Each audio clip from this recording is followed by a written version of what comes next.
পেঁয়াজকলি দেখে বুঝতেই পাচ্ছেন আজকে আমি পেঁয়াজকলির রেসিপি শেয়ার করতে চলেছি। আর আপনাদের জন্য আজকে আমি বানাবো পেঁয়াজকলির পোস্ত। তাই পেঁয়াজকলিগুলোকে আমি এরকম ছোট ছোট করে আমি কেটে নিয়েছি। ছোট ছোট করে কেটে নিয়েছি। আলুও যেরকম পোস্তর আলু হয় ঠিক সেরকম। আর নিয়েছি 50 গ্রামের মতো পোস্ত। আর এর সঙ্গে আমি কাঁচা লঙ্কাও পিসবো। এগুলোকে আমি পিষে নেব। এবার একটা কড়াই চাপিয়েছি, ওর মধ্যে 2 চামচের মতো সর্ষের তেল দিয়েছি। এবার ওটাতে আমি একটু কালো জিরে ফোড়ন দিলাম। সামান্য একটু ভেজে তারপর আমি ওর মধ্যে কুচি করে রাখা পেঁয়াজ আমি ওর মধ্যে দিয়ে দেব। এই দেখুন এরকম করে আমি আগে থেকে কেটে রেখেছিলাম। এগুলোকে আমি সব দিয়ে দিলাম। আমি একটা বড় পেঁয়াজ নিয়েছি। এগুলোকে ব্রাউন করে ভাজার দরকার নেই, জাস্ট হালকা করে ভাজলেই হবে। এরকম করে ভেজে নেবেন। খুব ভালো লাগে খেতে পেঁয়াজকলির পোস্ত, একবার বানিয়ে দেখুন ঘরে। আমার দেখুন ভাজা হয়ে গেছে প্রায়, হালকা করে ভেজে নিয়েছি আমি। এবার আমি এর মধ্যে আলুগুলো দিয়ে দেব। আলুগুলো এবার একটু ভেজে নেব 3-4 মিনিটের মতো। এরকম করে ভেজে নেবেন।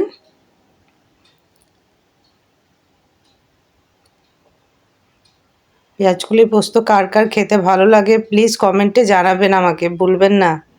আমার ভাজা হয়ে গেছে একটু। এরপর আমি স্বাদ অনুসারে নুন দিয়ে দিলাম।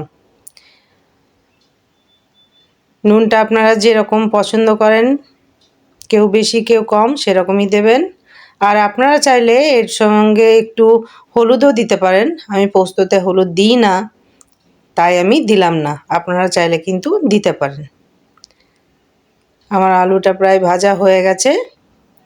এরপর আমি পেঁয়াজকলিগুলো এর মধ্যে দিয়ে দেব। সব পেঁয়াজকলিগুলো আমি দেখুন দিয়ে দিলাম। এবার এটাকেও আমি একটু ভেজে নেব। এরকম করে ভেজে নেবেন। এই সময় মিডিয়াম ফ্লেমে রাখবেন ভাজার সময়। আমার ভাজা হয়ে গেছে দেখুন। এবার এটা আমি একটু লো ফ্লেম করে ঢেকে রেখে দেব, তাহলে খুব তাড়াতাড়ি এটা সেদ্ধ হয়ে যাবে। ওই 5 মিনিটের মতো ঢেকে রাখবো।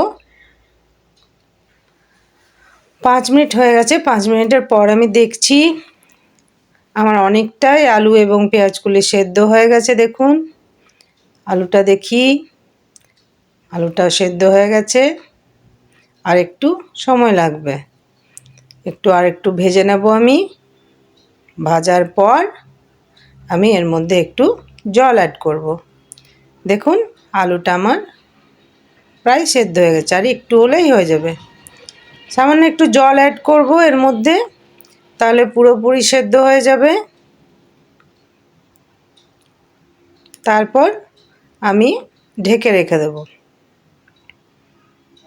দেখুন আমি একটুখানি জল দিয়েছি, বেশি জল দিলে টেস্টটা খারাপ হয়ে যায়, তাই বেশি জল আমি দেব না। এবার আমি এটা ঢেকে রেখে দেব লো ফ্লেমে।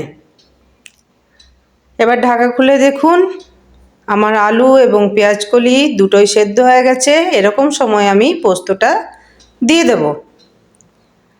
এবার একটু নেড়ে ঘেঁটে নেব। এই জলটা শুকিয়ে গেলেই আমার পোস্ত রেডি হয়ে যাবে। এরকম করে একটু আলুগুলোকে ভেঙে দেবেন, তাহলে খুব ভালো লাগবে খেতে।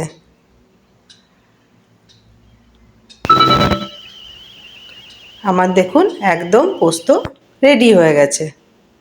পোস্তর জল শুকিয়ে গেছে, আমার পোস্ত রেডি। এবার গরম ভাতে পরিবেশন করলেই হবে। এরকম ভালো ভিডিও পেতে আমার চ্যানেলটাকে সাবস্ক্রাইব করে দেবেন। আমার এই ভিডিওটাকে লাইক, শেয়ার আর কমেন্টও করে দেবেন। বাই।